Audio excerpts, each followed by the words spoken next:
Hey everybody, Jon Rizzo here, manager at Herb Chambers Honda in Boston. This is the problems and solutions presentation.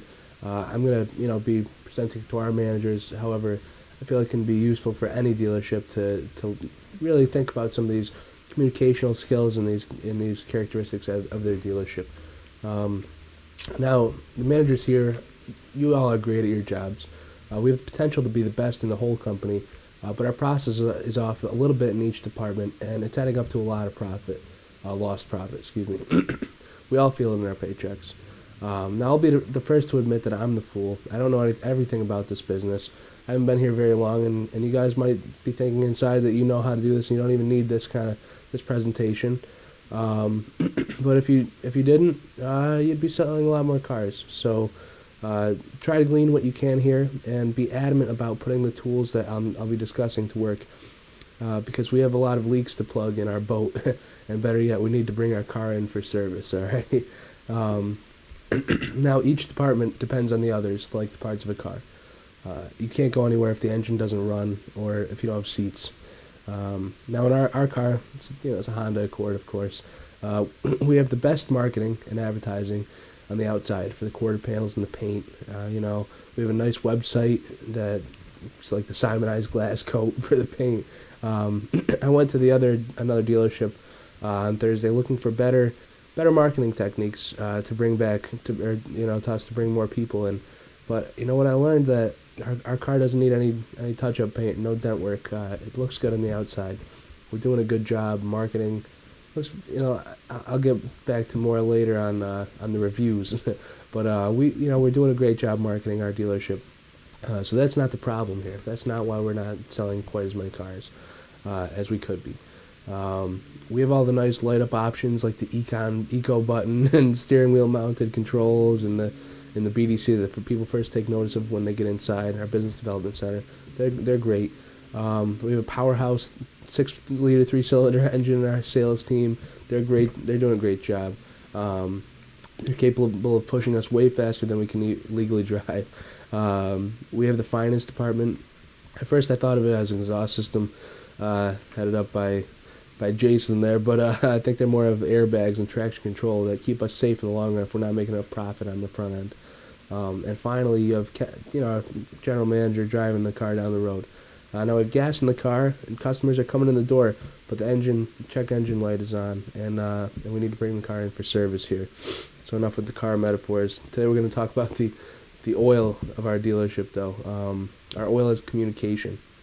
We need to change the filters and put some synthetic high viscosity stuff in there. All right, really, no more with the metaphor. But we need to talk to each other a lot, and if you ask the right person, you'll get the right answer. But what happens when that person is gone? What happens when you don't ask the right person? What happens when that person forgets? When communication starts to break down, we sell less cars.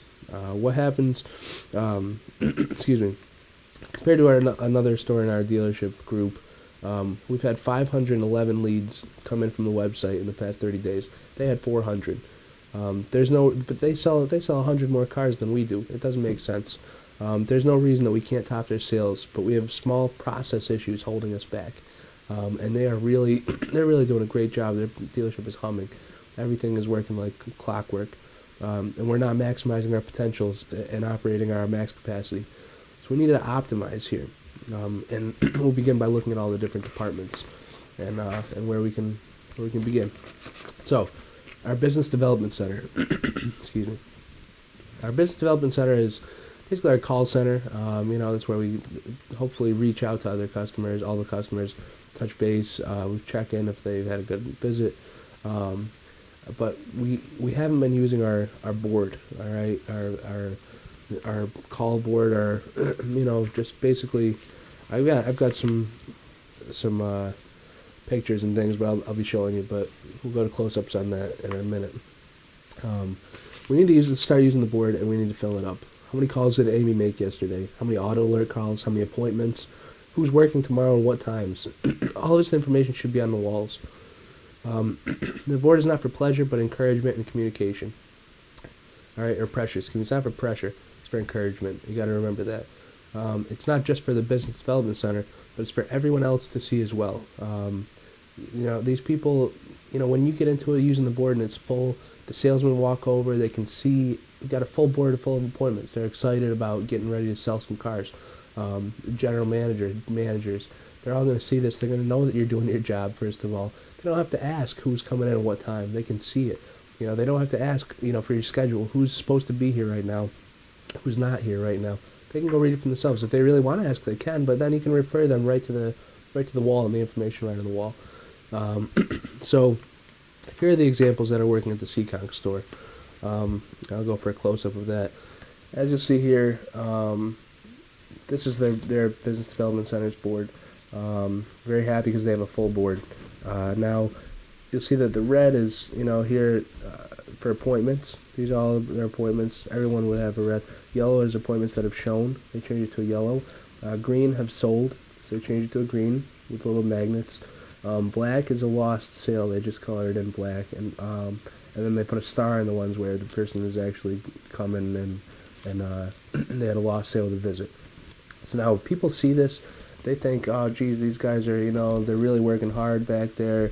We have a ton of appointments coming in. They're very excited, actually. So this is really a great tool, and you see this at tons of dealerships all across the country. It's a great one. Now, here's a little closer up version, and you can see they put the names, and they put all their appointment information, what time, what they're coming in to look at. You know what? It's a good idea to get the car ready before they get there. So you don't have to sit them at your desk and they wait, for a half hour when you go find the car. Now, in sales, I understand that not all the salespeople know how to use the programs we use, Dealer Socket, for example. We need to train them as soon as possible.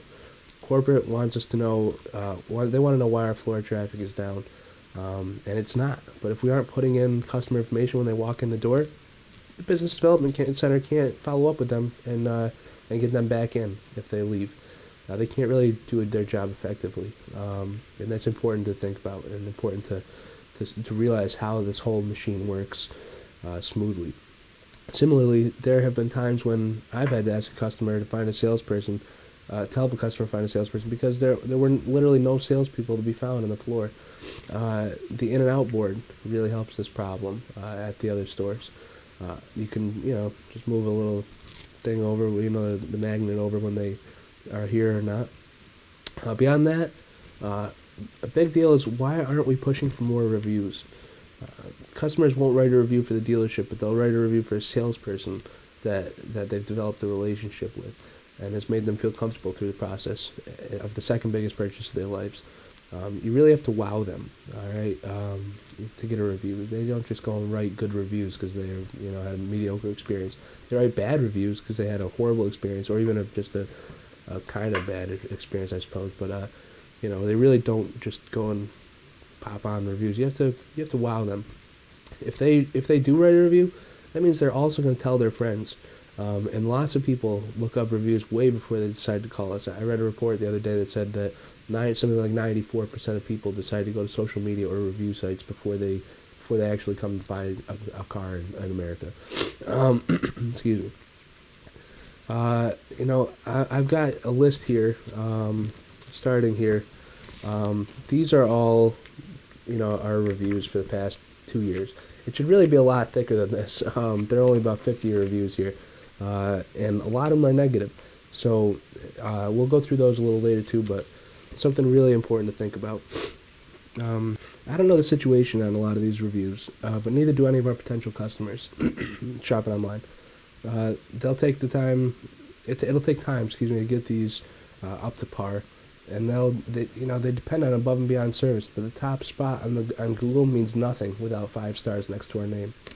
We're putting $90,000 a month into advertising and to getting that top slot on Google.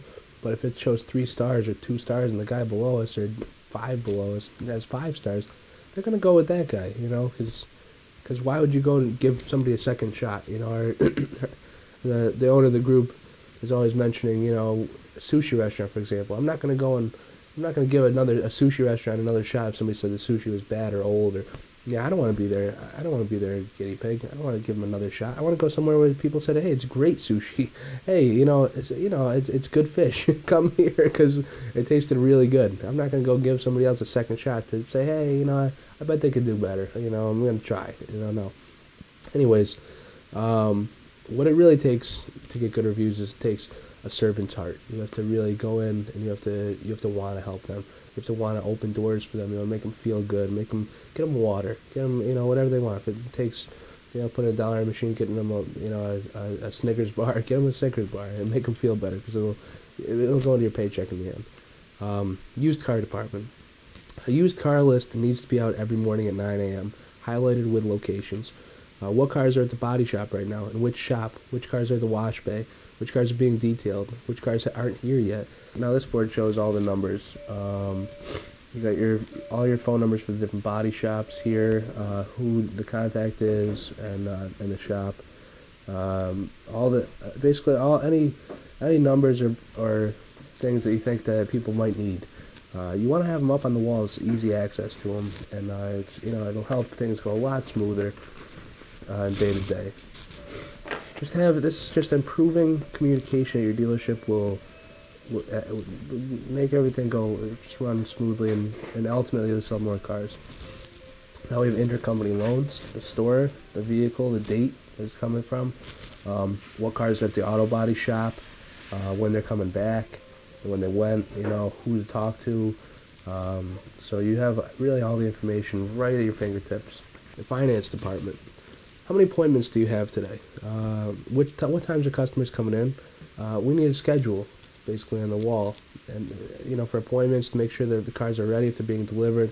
Also, a lot of the negative reviews we are getting deal with deposits being held for too long or interest rates changing after the customer agrees to purchase. I don't know tons about that yet, but I just wanted to bring it to your attention. Just something to think about. Now, a few things about our dealership in particular are that, we don't have a lot. We don't have a huge, space out front. We're a city dealership, so we need to stop employees from parking on the roof. They're taking up, valuable lot space. We sell the demos, but, employee cars, it's tough. Yesterday, in particular, we had an issue with sales managers asking about the BDC not being in at 9 a.m. on the last day of the month. Now, with the Business Development Center, first of all, the schedule should be posted, so there's no question about that. And beyond that, the last day of the month is not the most effective day for the Business Development Center. The second to last day is. So yeah, second to last day, work bell to bell. Start calling people. Get them in today, tomorrow, last day of the month, the most important day. But the last day of the month is a little late. You're already missing the bell. So now, these are the Business Development Center call sheets. Again, you can see the graphs being utilized with their goals and what they're actually achieving here. Here we have this top sheet over here is this. It's basically their daily task list. They have to do 15 auto alert calls a day. Correct stock numbers, make sure the used cars are in all these different tools. So they're trying to make 91 calls a day, and hopefully have a total of 100 cars a day. If you can see that, and they're trying to just nail that every single day. That's a lot of calls, but you know what?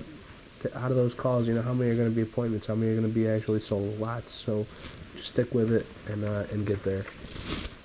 Finally, you can see again their charts. See the number of calls that they want to achieve, and where they're actually at. It's just about encouragement, seeing where you're at each month, and trying to stay with it. If we can get a hang of all these issues, we're guaranteed to sell more cars, and we'll compete for the top slot in the company. We don't need more customers. We need to sell the ones we have. We have to make sure we set appointments, and then we have to make sure they come in. When they come in, we have to make sure they feel like $1 million and make sure they buy. If they're walk-ins, we have to make sure that we get them in the system. We have to, when they buy, we have to make sure they're all happy all the way through delivery. After that, we have to keep in touch with them, and the salesperson has to ask for a review by sending them a link. to the right, the right review page. It's very important.